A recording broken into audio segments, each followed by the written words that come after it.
एक बार एक जंगल के निकट दो राजाओं के बीच घोर युद्ध हुआ। एक जीता दूसरा हारा। सेनाएं अपने नगरों को लौट गए। बस सेना का एक ढोल पीछे रह गया। उस ढोल को बजा बजा कर सेना के साथ गए भाट व चारण रात को वीरता की कहानी सुनाते थे। युद्ध के बाद एक दिन आंधी आई। आंधी के जोर में वह ढोल लुढ़कता लुढ़कता एक सूखे पेड़ के पास जाकर टिक गया। उस पेड़ की सूखी टहनियाँ ढोल से इस तरह से सट गई थी कि तेज हवा चलते ही ढोल पर टकरा जाती थी और ढमक ढम की आवाज़ गुंजायमान आवाज़ होती। एक सियार उस क्षेत्र में घूमता था। उसने ढोल की आवाज़ सुनी।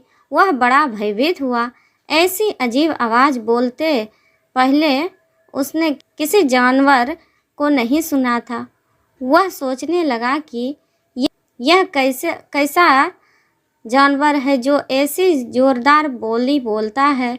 ढमाढम सियार छिपकर ढोल को देखता रहता, यह जानने के लिए कि वह जीव उड़ने वाला है या चार टांगों पर दौड़ने वाला।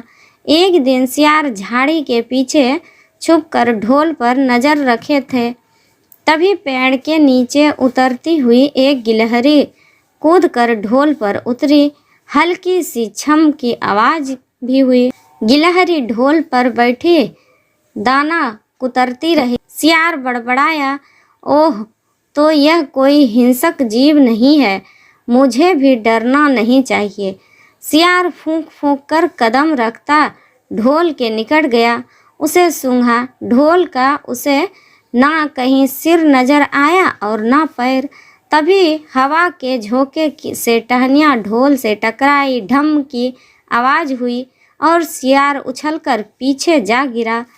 अब समझ गया।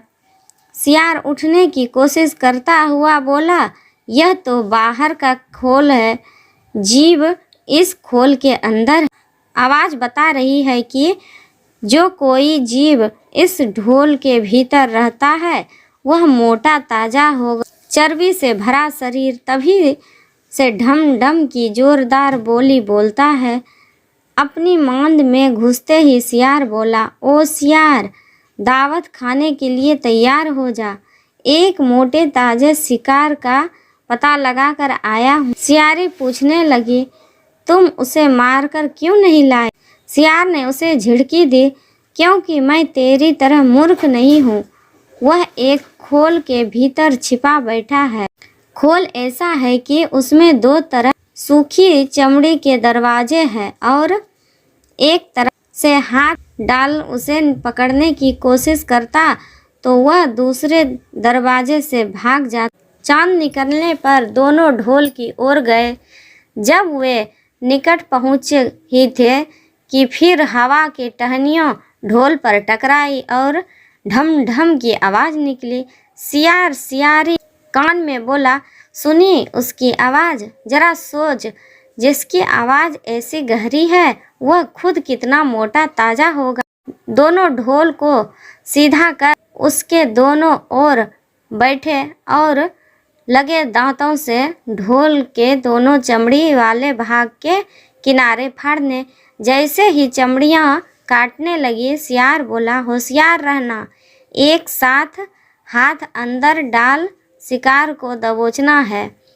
दोनों ने हूँ की आवाज़ के साथ ढोल के अंदर डाले और अंदर टटोलने लगे। अंदर कुछ नहीं था।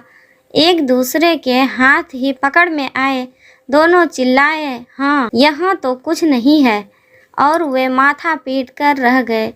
सीख, बड़ी बड़ी सेखी मारने वाले लोग भी ढोल की तरह ही अंदर से खोखला होता है।